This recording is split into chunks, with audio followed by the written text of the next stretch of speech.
Folks, welcome back. My name is Rudy. You're watching Alpha Investments, and today we're going to talk about Magic's 30th anniversary with the turmoil in the marketplace, and then we're actually going to go over this collection here. We got a small 6-card collection. Actually, the date's not too bad. This is only about a month ago. I know usually I don't get the videos for a couple months back, but hey, this one's only about a month old. Not too bad, folks. Rudy, I started playing during Revised Legends era, and out of print beta and second edition were already difficult to find. Expensive as a middle schooler. As I got older and I got a job, I sought out the cards I had coveted in my youth. Now I'm starting a new chapter. My job turned into a career, and now I'm going to purchase the business from my employer. Well, that's ballsy. Moving up. Okay, that's cool. Can't fault that. I love the cardboard life and still journey to the card shops on Friday nights. But my banker won't make a loan against Power 9. Crazy, right? Enjoy tossing these in the vault. I'll truly miss him. I don't want to miss the chance to work for myself. Luke. Yeah, I don't blame you, Luke. The ability to have an actual career and build something over your lifetime is a very special, powerful thing, so I get that. But I'm going to unwrap a couple things here. So before we look at and actually audit the 5 Moxons, and of course our very lovely little Lotus lady there, I want to go over a few things. First, this gentleman had commented about getting a loan against Power 9. You know, that's a funny little thing because over the years, I've been approached by, I wouldn't say significant, but by a couple people on the discussion of engineering a business or building a platform to write loans or lend money and have Alpha Investments be a lender and using Power 9 and ABU or 4 Horsemen cards only, just reserve list ABU type stuff, as collateral against loans. And that whole business model is quite fascinating. One of the reasons I've never really pursued or really put any effort into that particular conversation is because at the end of the day, you would have to hold the collateral in a safe location. And because you're holding other people's items that are not yours, you're going to have to require a substantial amount of security and insurance and things like that. And the insurance companies, when you start holding millions of dollars worth of insurance, they have certain grades of security and certain codes and compliance you have to comply with so that your insurance is active. It gets very complicated.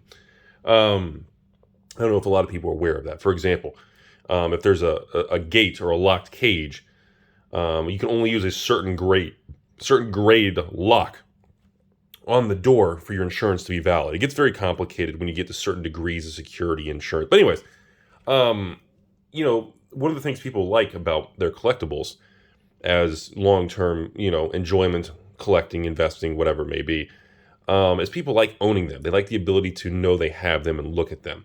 And I always felt that if you take a loan out for 5 years and, well, you don't get to see or hold your cards for 5 years because they're locked up long distance, well, it defeats the purpose of it. Why not just sell them, blah, blah, blah. But anyways, that was always an interesting topic that I never really pursued or thought much about it, and I don't think there's really much opportunity in it. And I'm surprised the big boys, the PWCC Vaults and the eBay Vaults, I'm surprised they haven't explored lending programs.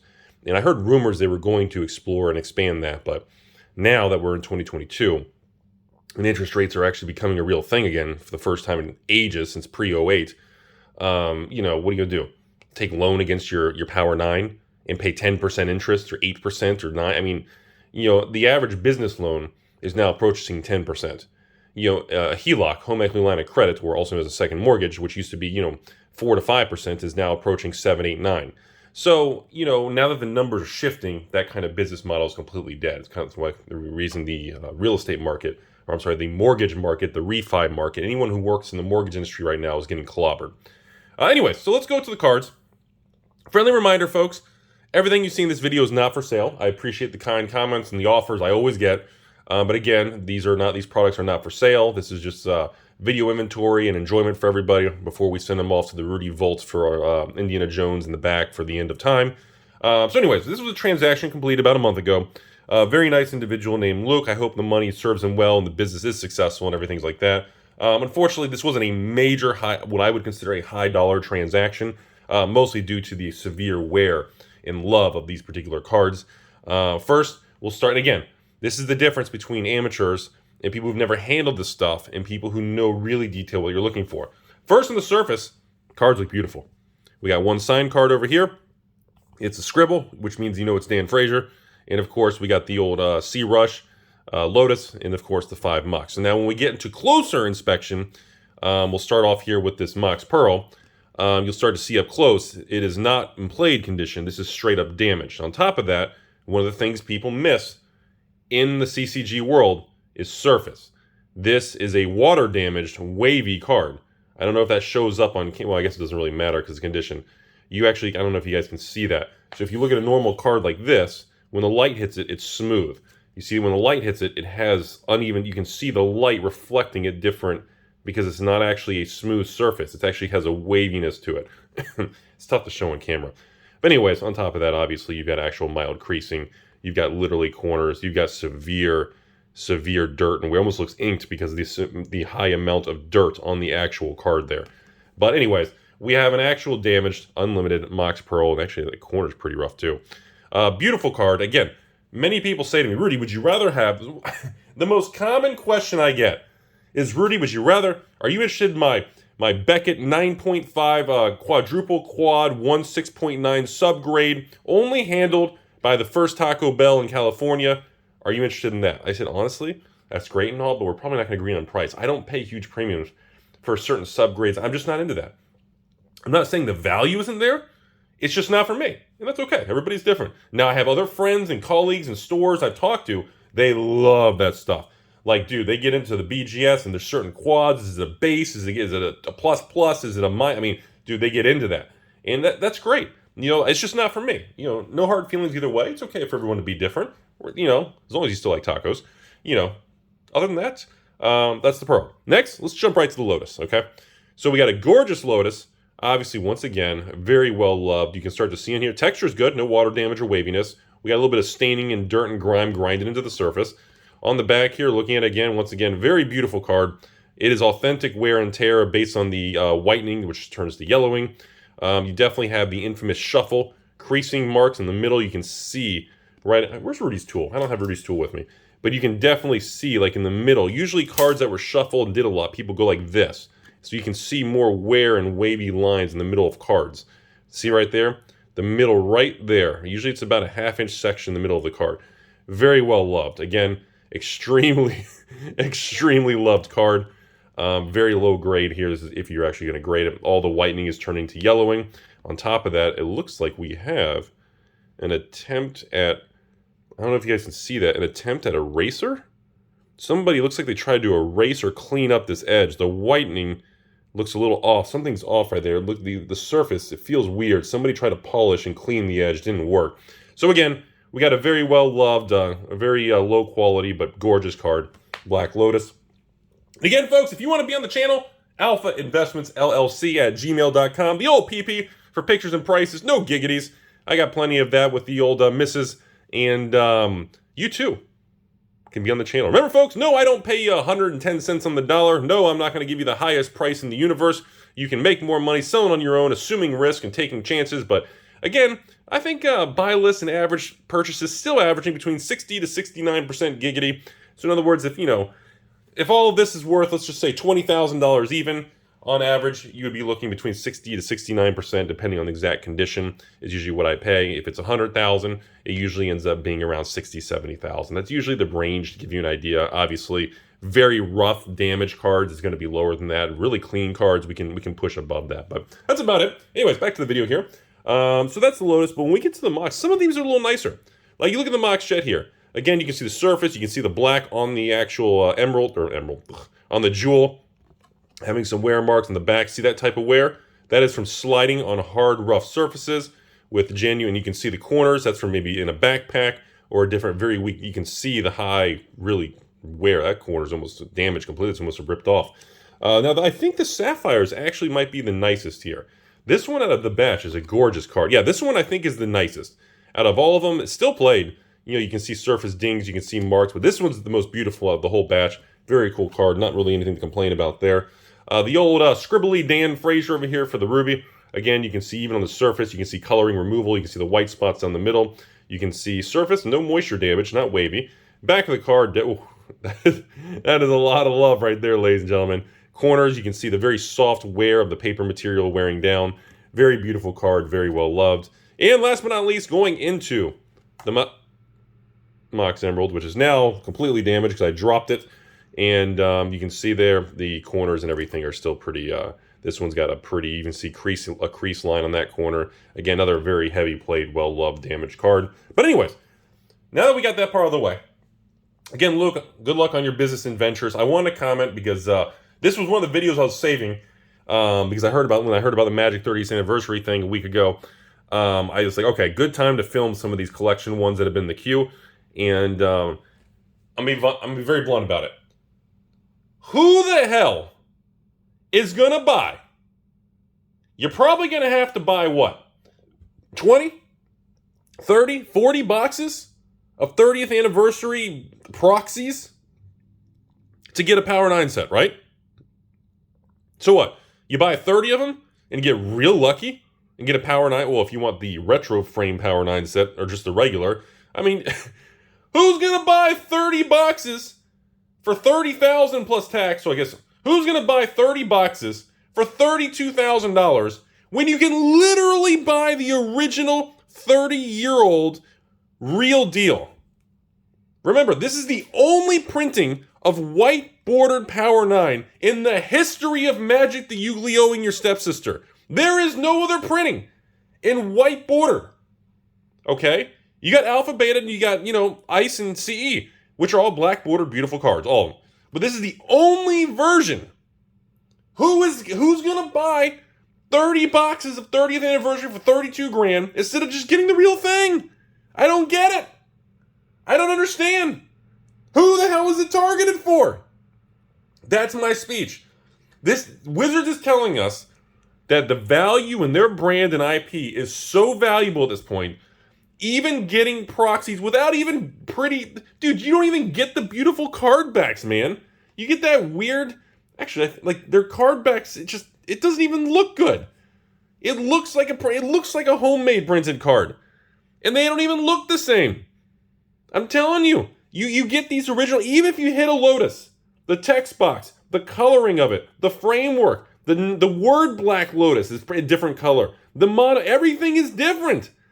It doesn't even look close to the same thing to me. Sure, this chunk of the card has the same artwork in different colors and contrast. Everything else looks completely different to me. So I'm like, who's gonna pay all that? Like, the people who have the money, the haves, I don't know any of them that are gonna drop 30, 40, 50 grand to throw the dice on this. The have-nots who are still maybe younger or working earlier days in their career or jobs and just trying to find their way in the world, no way in hell. And I hope you don't take out debt who's going to do that? And God help you if you put it on a credit card and you buy Magic 30 and you open 8 of them. Can you imagine? You buy like 2, I don't know, each, what is the display? The display is a box, and within that display you get 4 packs. So let's say you buy 4 boxes, or I'm sorry, what is it? 8 boxes for $9,000. You got to factor in the 7 to 10% tax. Who's going to pay? You buy 8 boxes. That's 32 packs. Most likely, I would say in 32 packs, you're going to get, well, at least I would hope, 1 or 2 pieces of, Power 9. It's $9,000. For $9,000, these damaged and played unlimited power are on eBay. You can get damaged versions of unlimited power like this for $2,500 to $3,500 a card. You can buy 3 pieces of real power for the price of buying a couple packs of that. I don't get it. Who wants to buy a new card that doesn't look the same, smell the same, feel the same, is glossy, doesn't even have the authentic Magic card back, has the tap symbols on it, which didn't exist back then, doesn't look nearly as good? Who's going to spend that much money to not get the real thing? I don't get it. I don't get it. But the one thing I do get is Wizards has made it very clear this shit is special, and it ain't going down. And there's no way they are going to mess with the reserve list, discontinue the reserve list, even do you all realize they reprinted the cheapest knockoff proxies without even card backs or looking the same, and they want astronomical amounts? Like, let's pretend for a second. They made a memo. Say, yeah, reserve list is done. We don't care. We're going to start making, can you imagine the cost of if they actually reprinted the real thing and the reserve list never existed right now? Can you imagine the cost if they actually reprinted real ABU packs? There was no reserve list, and they were going to sell them. If the proxy versions are $1,000 for 4 packs, the real version would be $1,000 a pack. And at that point, if you want 36 packs, it costs you 36 grand. Just buy the. In other words, there's no erosion of value. They've set the bar so high, you're not going to have any impact on. If anything, I'm going to tell you all right now. If anything, this reinforces what I've been saying for the last 2 years on this YouTube channel, that old original Magic is so special in museum quality. Yeah, you can meme on me all you want. It's museum quality, it's underpriced, and it's special. And Wizards has literally, doesn't matter what Wizards says. Well, we're here to celebrate, and who cares what they say? Go by their actions. Don't go by what they say. Okay? And look at the actions.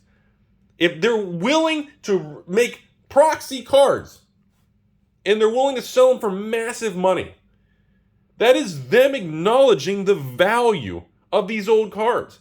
And that reinforces what I've been saying, is that these old cards, ABU, Four Horsemen, Collector's Edition, International Collector's Edition, Urza's Block, Stronghold, Revised, these remain undervalued. I've been saying it for 2 years. Even when there's reserve list buy, they're still too cheap. And now you have this moment in time where we stand back. This is like $3 grand on eBay right now. Retail. That's literally 3 boxes of 4 packs of proxies from Wizards. Yeah, that's where we're at. You now have to step back and ask you. This isn't Double Masters, where you have tremendous, unique, powerful, modern cards. Imperial Seals and Lilies and Dual Land. This isn't modern. This isn't a Masters-related reprint product with gorgeous, all kinds of stuff. That's not what this is. The Magic 30 product is literally a watered-down, uglier version of the real thing.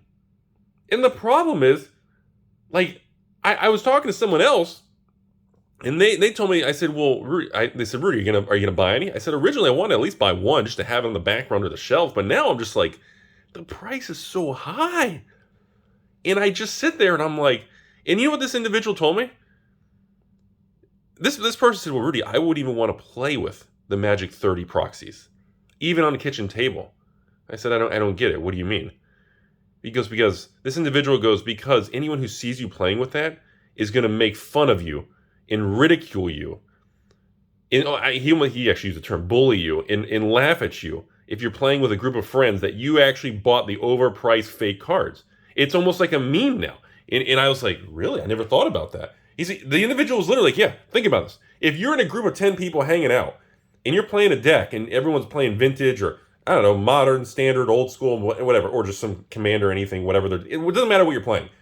And somebody has, I don't know, an EDH deck with something like that or some sort of old vintage deck, and somebody plays one of these new Magic 30th cards, they're going to look at you and be like, you actually spent all that money on the fake card?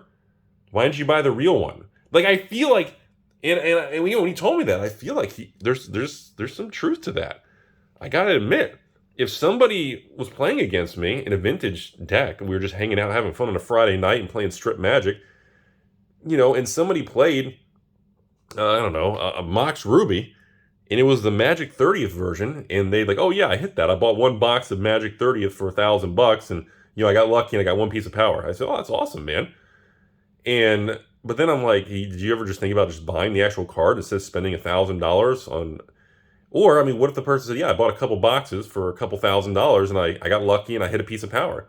First, I'm like, hey, at least you got lucky. What if because there's going to be people who buy that and open literally Death Lace or Pure Lace or Blessing or, I guess you can't get Crusade. There's going to be people who are going to buy this thing for like $1,000 and they're going to have laces and like granite gargoyle and like literally, not, they're going to get clobbered. It's a very real thing. But anyways, folks, I'm done rambling. I hope you enjoyed the Rudy talk today. Again, I'm still interested. I'm still buying. If you have sealed product of any, even newer Magic sealed product, I don't pay as good for it. The older the Magic, the more I pay, percentage scale. If you have, Flesh and Blood colored foils, if you have MetaZoo serialized cards, if you have vintage Magic singles or sealed boxes, even Pokemon, I don't buy singles. Pokemon, I only buy sealed boxes. Hey, AlphainvestmentsLLC at gmail.com. And what a time to be alive, ladies and gentlemen. I hope you learned something today. I hope you enjoy sitting back, relaxing with me. Other than that, folks, have a beautiful day out there. I know, economy, world, inflation, everything's turmoil. But remember, folks, the sun's going to come out tomorrow. Things will move forward. The economy will stabilize. Things will get better. The free 10D days are gone from 2021, so everything across the board has come down in price. Doesn't matter if you bought a Rudy card on eBay, or if you bought a sealed box of vintage Magic, or you bought a new box, or if you bought Pokemon. No matter what you bought, everything has dropped in value in similar ratios. So again, hang tight, everybody. Doesn't matter what you put your money in, everything's in the same boat. So remember, folks, like I said, don't let the Debbie Downers get you down. These are the times that wealth transfer and wealth accumulation is made, because these are the times that no Timmies are buying. These are the time that all Timmies have just shut down. They're barely making it. They stopped buying. They're leveraged. These are the times. I'm telling you, folks. And I hope you guys stay with me over the next 24 months. It's going to be a wild ride. And as always, folks, I appreciate the honor and privilege to talk and entertain. Have a great day.